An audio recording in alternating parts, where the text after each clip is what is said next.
প্রিয় দর্শক, স্বাগত আমাদের নিয়মিত সাপ্তাহিক আয়োজন চায়না বুলেটিনে। আপনারা জানেন, চীন পৃথিবীর বৃহত্তম রাষ্ট্রগুলোর একটি।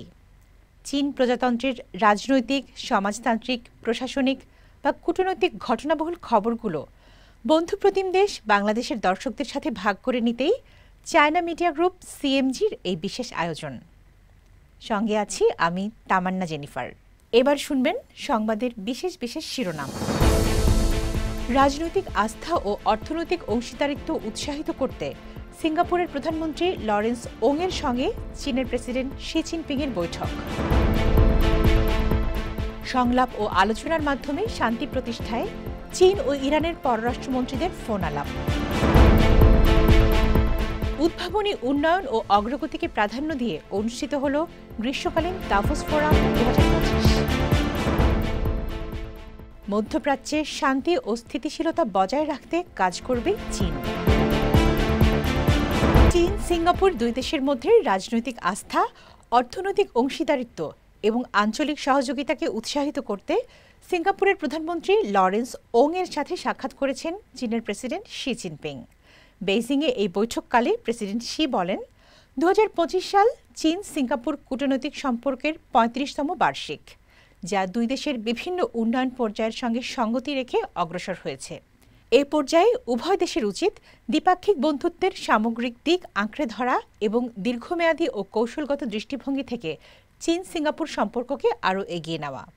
এদিকে লরেন্স ওংয়ের সঙ্গে বৈঠকে চীনের প্রধানমন্ত্রী লি ছিয়াং বলেন, দুই দেশের মধ্যে বাণিজ্য ও বিনিয়োগের পরিসর বাড়ানো, যৌথ সহযোগিতা সম্প্রসারণ এবং ডিজিটাল অর্থনীতি ও সমুদ্র জ্বালানির মতো নতুন খাতগুলোকে সহযোগিতা জোরদার করতেও কাজ করবে চীন। উদীয়মান প্রযুক্তি কিভাবে আরও গতিশীল এবং স্থিতিশীল অর্থনীতির সূচনা করতে পারে তা তুলে ধরে চীনের প্রধানমন্ত্রী লি ছিয়াং বিশ্ব অর্থনৈতিক ফোরাম WEF এর পূর্ণাঙ্গ অধিবেশনে মূল বক্তব্য প্রদান করেন। একটি নতুন যুগের জন্য উদ্যোক্তা প্রতিপাদ্যে উত্তর চীনের থিয়েনচিন ন্যাশনাল কনভেনশন অ্যান্ড এক্সিবিশন সেন্টারে গ্রীষ্মকালীন দাভোস ফোরাম নতুন চ্যাম্পিয়নদের 16তম বার্ষিক সভা। 24 জুন শুরু হওয়া 3 দিনব্যাপী এই সম্মেলনে ব্যবসায়ী, রাজনীতিক, গণমাধ্যম ব্যক্তিত্ব সহ সামাজিক ও আন্তর্জাতিক সংস্থার প্রতিনিধিরা চীনের ভবিষ্যৎ সম্ভাবনা, শিল্প খাতের ঝুঁকি, বিশ্ব অর্থনীতির গতি প্রকৃতি সহ নানা বিষয়ে তাদের দৃষ্টিভঙ্গি তুলে ধরেন।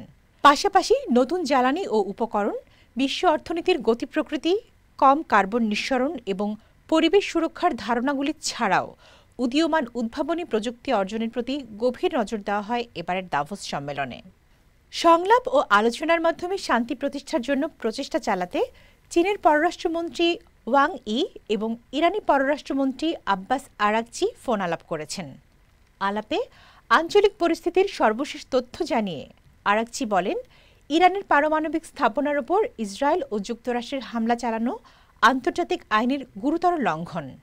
এর জবাবে ইরানের পাল্টা আক্রমণ চালানো ছাড়া কোনো উপায় ছিল না। তিনি বলেন, যদিও ইরান ও ইসরায়েলের মধ্যে যুদ্ধবিরতি হয়েছে, তবু পরিস্থিতি স্থিতিশীল হয়নি।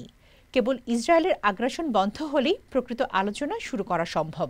চীন বরাবরই মধ্যপ্রাচ্য শান্তি প্রতিষ্ঠায় সহায়ক ভূমিকা পালন করে উল্লেখ করে ওয়াং ই প্রেসিডেন্ট শি জিনপিংয়ের কয়েকটি প্রস্তাব তুলে ধরেন, যার মধ্যে রয়েছে অবিলম্বে যুদ্ধবিরতি বাস্তবায়ন, বেসামরিক নাগরিকদের নিরাপত্তা নিশ্চিত করা এবং সংলাপ ও আলোচনার মাধ্যমে শান্তি প্রতিষ্ঠার জন্য প্রচেষ্টা চালানো।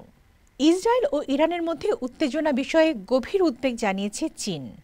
মধ্যপ্রাচ্যে শান্তি ও স্থিতিশীলতা বজায় রাখতে আন্তর্জাতিক সম্প্রদায়ের সঙ্গে চীন একযোগে কাজ করতে প্রস্তুত বলেও জানায় দেশটির পররাষ্ট্র মন্ত্রণালয়ের মুখপাত্র কুও চিয়াখুন।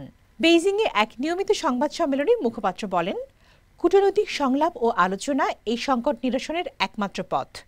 ইসরায়েল ইরান যুদ্ধবিরতির উদ্যোগ দ্রুত বাস্তবায়নের আশা প্রকাশ করে মুখপাত্র বলেন, সব পক্ষ যেন রাজনৈতিক সমাধানে ফিরে আসে, সেটাই এখন জরুরি। চীন সংশ্লিষ্ট সব পক্ষকে, বিশেষ করে ইসরায়েলকে দ্রুত যুদ্ধবিরতিতে পৌঁছাতে এবং সংলাপ ও আলোচনার পথ বেছে নিতে আহ্বান জানায়। দর্শক, এই ছিল আমাদের এবারের আয়োজনে। আবারও দেখা হবে চীন প্রজাতন্ত্রের সমসাময়িক খবর নিয়ে আগামী সপ্তাহে একই দিন একই সময়ে। অনুষ্ঠানটি সামাজিক যোগাযোগ মাধ্যমে দেখতে ভিজিট করুন www.facebook.com/cmg বাংলা এবং ইউটিউব চ্যানেল সিএমজি বাংলা। দেখার আমন্ত্রণ। 再见